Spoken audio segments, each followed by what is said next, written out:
I am making some cold brew. I purchased this pitcher from Amazon. It's 64 ounces. I have been very happy with it. It's all dishwasher safe and reusable filter. And the reason I wanted this is because one, I wanted one with a lid, and I also wanted one that would make more than one batch of coffee.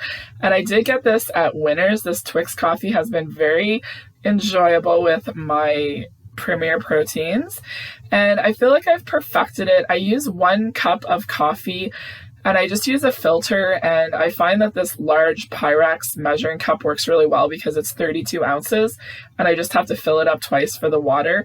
And I found when I was trying to shake the coffee into a measuring cup over the funnel, it wasn't really working, and I think this is a better method. So the coffee is in, and I'm just going to fill up my measuring cup with the water and then just pour it over. It is making a little bit of a mess, but this time I decided to use the knife and, mix it around and everything, but I really don't feel like you need to. I think it just made a little bit more of a mess. And I found as I poured it in, all of the coffee kind of came to the top. So I really don't know if there's a difference. I was watching some other people make theirs, and that's usually what they do. But the last time I did it and I found it was fine. So I just fill it up as much as I can. And once again, I'm going to use the spoon here a little bit, but I think I made more of a mess trying to get the coffee and the water to kind of go through. I thought it would do a great job, but honestly, I really don't feel like this is necessary because the other 2 times that I made it, I didn't do this. And all I'm going to do is screw on the lid. I put mine in the refrigerator. I think they say 12 hours, but I always leave mine for at least 24. So it's very light, but we're just going to let it sit there and then we'll check on it tomorrow. You can do it on the counter too, but I've always done it in the fridge. I do not have a lot of cookbooks, but I really like the Pioneer Woman ones because she has a really great variety, and I love all of the pictures, and she really does a great job with showing the step-by-step process. So I am going to make some pickled red onions. It takes 12 minutes plus 1 hour for pickling, and all you need is some vinegar, some sugar, salt, and a red onion. I just really wanted to try this just because with barbecue season and all sorts of different salads and wraps, I thought it'd be a really great addition to have in the refrigerator. So I'm just going to go ahead and take the red onion and, like she said, just slice it pretty thin. It said a medium-sized onion, and I'm pretty sure that is what I have. I have been really trying to simplify things in my kitchen and just doing a little bit of prep here and there and really just keeping meals simple, and I've really been enjoying it for the past couple of months, and I really felt that these pickled red onions kind of fit in with that theme. We're having chicken burgers tonight, and I got them at Costco, and they're just roasted red pepper burgers, and I thought that this would be a great addition. So I had a little bit more time, and I thought I would give this a try. Now, it said to bring it to a gentle boil and then add the onions and let it sit for 30 seconds, and I used to make beet pickles, and I remembered that every time I would do it, I would never have enough brine, and I was always have to make more. So I really didn't think that this was that large of a red onion. So as I was putting it into the mixture, I was really trying to get it all covered up.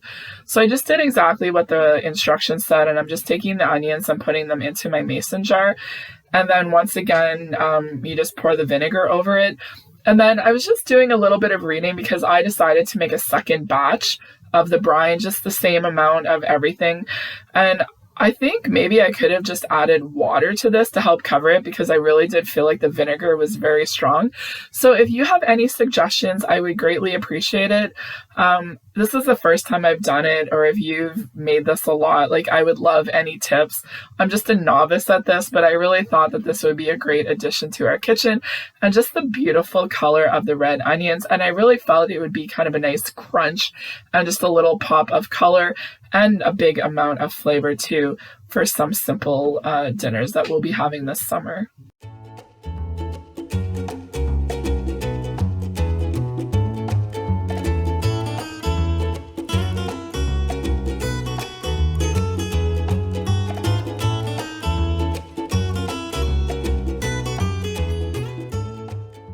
I think this was the right thing to do to make some more brine. I really wanted to make sure that the onions were all covered. So it says it's ready within 1 hour, but you can use it up to 2 weeks.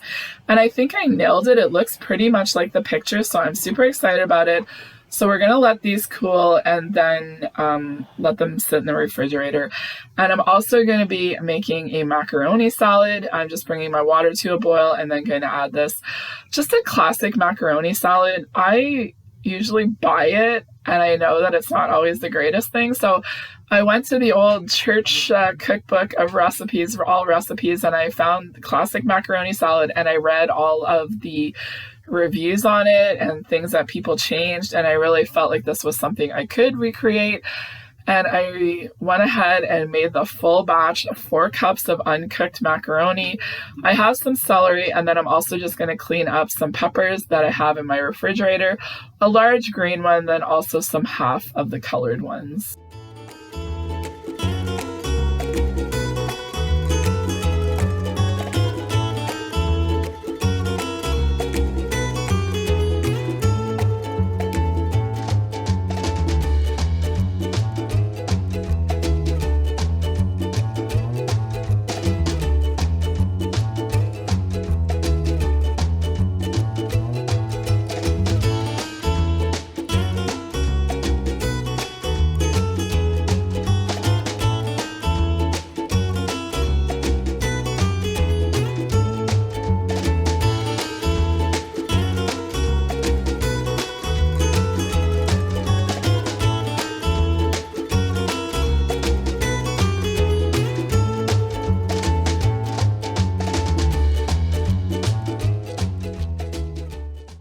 I went with what I thought would be the right amount of vegetables, and you don't really know until you stir it up. And there's no family recipe for a macaroni salad. I remember my mom used to make it like when I was younger, and she'd have like a cold plate dinner, and she'd make macaroni salad and potato salad, and we'd have like veggies out of the garden and deli meat. But it wasn't something she made very often, and she always used Miracle Whip too, so of course I do.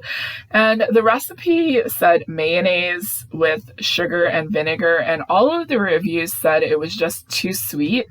And then somebody said that they just omitted it and added in some relish and then a little bit of mustard. So I thought I would do that because I didn't want it to be too strong, and I really felt like this would be enough liquid. I think if I would have added a little bit more Miracle Whip, because 4 cups of uncooked macaroni is quite a bit. I just wanted to get my husband to taste it. He's the big macaroni salad lover, and I usually buy it, but I really wanted to try and make my own. So once again, if you have any suggestions or feedback to make it a little bit creamier, I would greatly appreciate it. Is it better to use mayonnaise for things like this, or am I okay to stick with my Miracle Whip? I would love any feedback, because there's some things I'm good at in the kitchen, but there's some things I wish I had a little bit more help and guidance.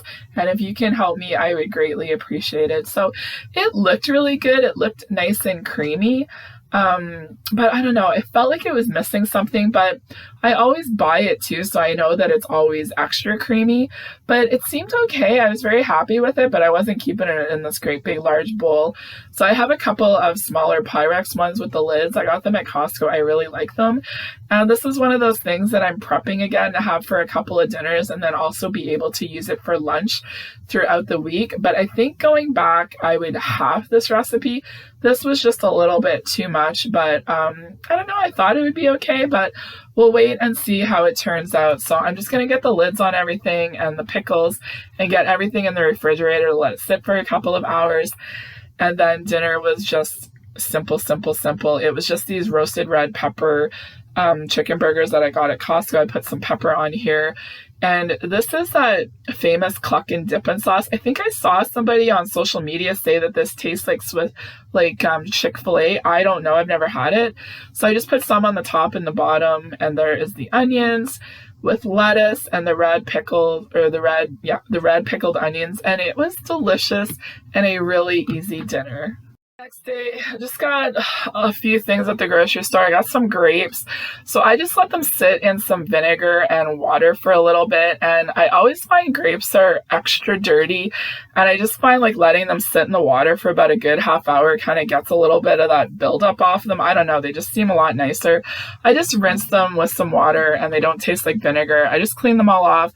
Got a couple of containers of strawberries. I don't wash them. I just go ahead and put them in the containers and then wash them as I use use them, and then bananas. So that is going to be our fruit for the week. And then I have been craving this for lunch. I got this natural pulled pork from Walmart.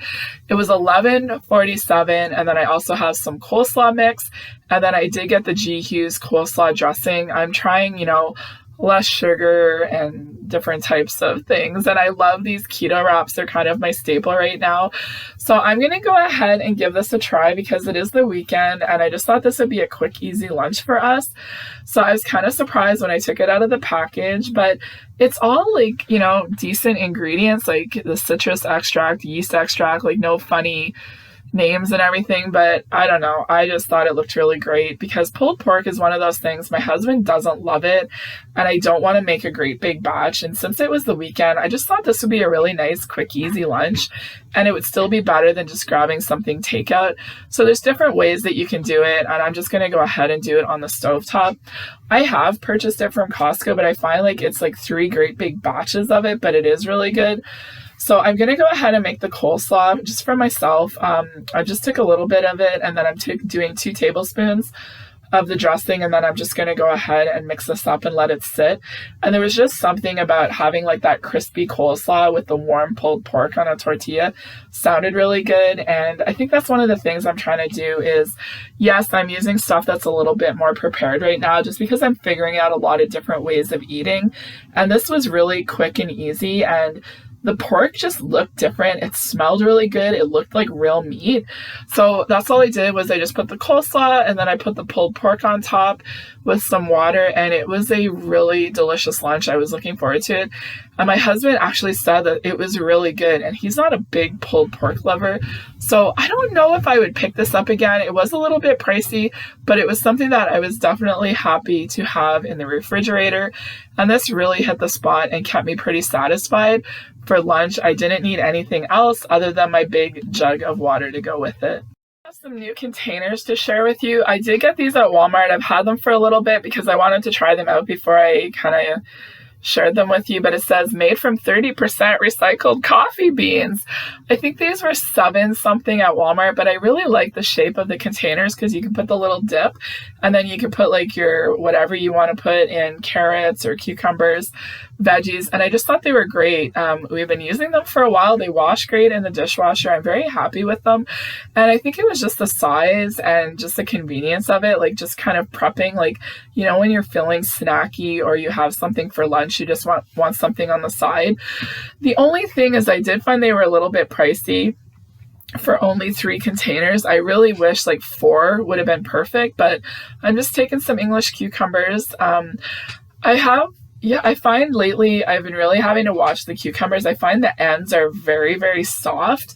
So I'm finding I just really need to keep an eye on it because last week I got some that were completely spoiled. So I was really checking them all out in the grocery store and I was very happy to get some nice crunchy cucumbers. So there they are, all filled up and ready to go. And I'm just going to take a little bit of this light prepared dip. I have made it on my own and tried doing it with cottage cheese, but I still prefer a dip that's already made from the store.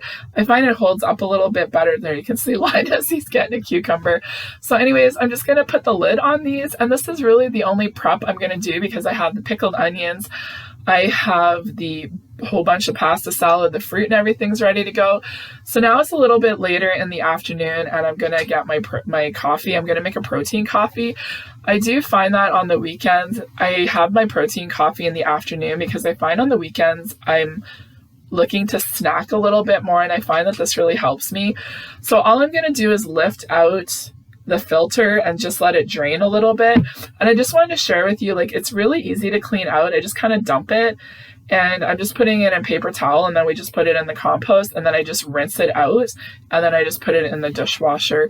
So the other thing that I do is I take a paper towel and just kind of wipe the top around because there is a little bit of debris. And then I'm just going to put the lid on, shake it a little bit, and then I just have my bubba with some ice, and I'm just using a caramel one. I find the caramel protein with the Twix coffee is just really enjoyable, and I have been really liking it. And my husband asked me to make one for him too, and I just made like a regular iced coffee and put a little bit of milk in it, and he said it was really good. So anyways, I'm going to have my protein coffee, and I will check back with you at dinner time. I am getting some more inspiration from the Pioneer Woman. This is her summer magazine from last year, and I was looking through it and I saw these sliders. I actually made these patty melts last year and they were so good. Very messy, but she has a few recipes in here, but I will put the link down below of 20 Pioneer Woman slider recipes, and maybe you'll get some inspiration. And of course, she has the King's Hawaiian rolls right there for the advertisement, but I actually prefer to use these little mini brioche slider buns. I find there's a little bit more substance to them, and I find they're a little bit easier to slice because they're broken up into 6 and 6. So I have a large sweet onion. I also just sliced that up, and I'm going to start cooking it in a little bit of olive oil. So I went ahead and used my bread knife to cut them up, and then put the tops at the sides so I know exactly where they go. And these are just Philly cheesesteaks I got from Walmart. I think they're the Black Angus brand. I know M&M has them.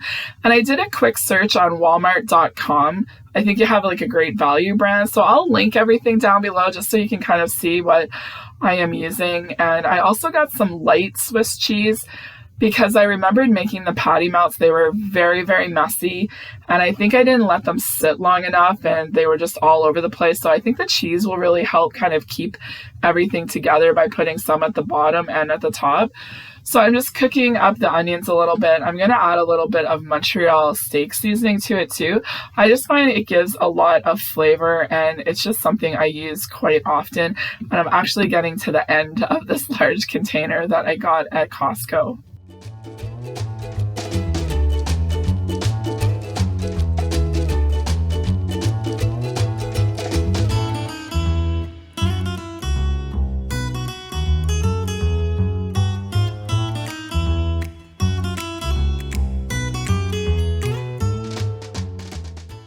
These from Frozen, and the second package just came apart because there's a little pull at the top of it, and I'm just going to go ahead and push the onions to the side and then try and get the beef right at the bottom of the pan, because as it cooks and heats up it will start to separate. And I also wanted to add a little bit more flavor to the sliders, and in the past I've used just steak sauce, so I took a little bit of sour cream and then mixed it with a little bit of the steak sauce, and I just tasted it, and it was a nice little flavor to it, and I thought it would add just a little bit of creaminess too, so it wasn't too dry. So I'm just going to go ahead and spread this on top of the cheese here, and I'm just trying to work ahead a little bit because one of the things I want to do with these sliders is really let them sit for about 10 minutes before I cut them, just so everything can kind of come together so we don't have that great big mess. So I'm just turning the steaks, and you can see they're starting to like break apart and shred a little bit here, but they definitely need to sit a little bit more. Probably if you had a lid on here too, it would speed it up a little bit, but I didn't want too much condensation or liquid from it. And I also added a little bit of Worcestershire sauce, so I'm just checking on them again. So I'm just going to come back after about 2-3 minutes, and it was perfect. They were definitely breaking up right now. And that's all you have to do is really take your tongs, like you could even use a couple of forks, and you really have to try and separate them because they can stick together. Every once in a while there's a little patch of fat in here. That's the only thing that I will say about it. But these ones were actually really good. I was very happy with it. I think there is a little bit of extra ingredients in these ones compared to the ones that I've gotten at M&M, but they were just convenient to pick up one day when I was in at the store. So there we go. Everything is good, and I feel like everything is separated enough. So I'm just going to get my cutting board and then bring the pan over, and then I'm just going to use my tongs to kind of place them evenly on the buns. But I always find that I get a lot more meat in the center compared to around the edges, and that's one of the things that I always find is so hard when you're making something like this. And the buns were all cut uneven and everything, so some of them were up higher, and I don't know what the best thing to do with this is, but it's, you know, it's part of the thing whenever you cut it yourself. I tried to have a little bit more substance on the bottom of the bun because I do find there is a lot, you know, sitting on it, so I didn't want it to get too soft, and I wanted it to be able to, like, when you pick the bun up you would be able to hold it. And that was one of the things I found whenever I made the patty melts. I'm not sure if I used the King's Hawaiian rolls. I found that sometimes they're just a little bit too thin, so I'm just pressing everything down. I put it in a 400-degree oven for about 8 to 10 minutes, and then I let these sit for about 8 to 10 minutes, and I'm just taking my bread knife, and they cut perfectly. I felt like the cheese, everything had kind of stabilized, so they weren't really falling apart. So that is what we have. We're only doing 6, 2 for each of us tonight. And here is my plate, just having a little bit more of that pasta salad, but you can see they look so good. This was one of the end ones. I found the 2 ones in the middle were pretty full, so we tried to balance that out. But anyways, these were really good. The sour cream and the steak sauce worked out perfectly. Everybody loved them and they weren't falling apart. And here is what I have left. 6 sliders. I just went ahead and cut them. We can throw them in the air fryer, quick lunch, or for dinner one night too. And I took the rest of the pasta salad and just divided it into these containers. I definitely think with the bowl that I had left, I would make a little bit more sauce and toss it again, because we're definitely going to use this for the next day or two just to have for sides. So I hope you enjoyed this video. I really enjoyed giving you a little peek into my kitchen and just some of the things I've been trying to do to make meals a little bit easier.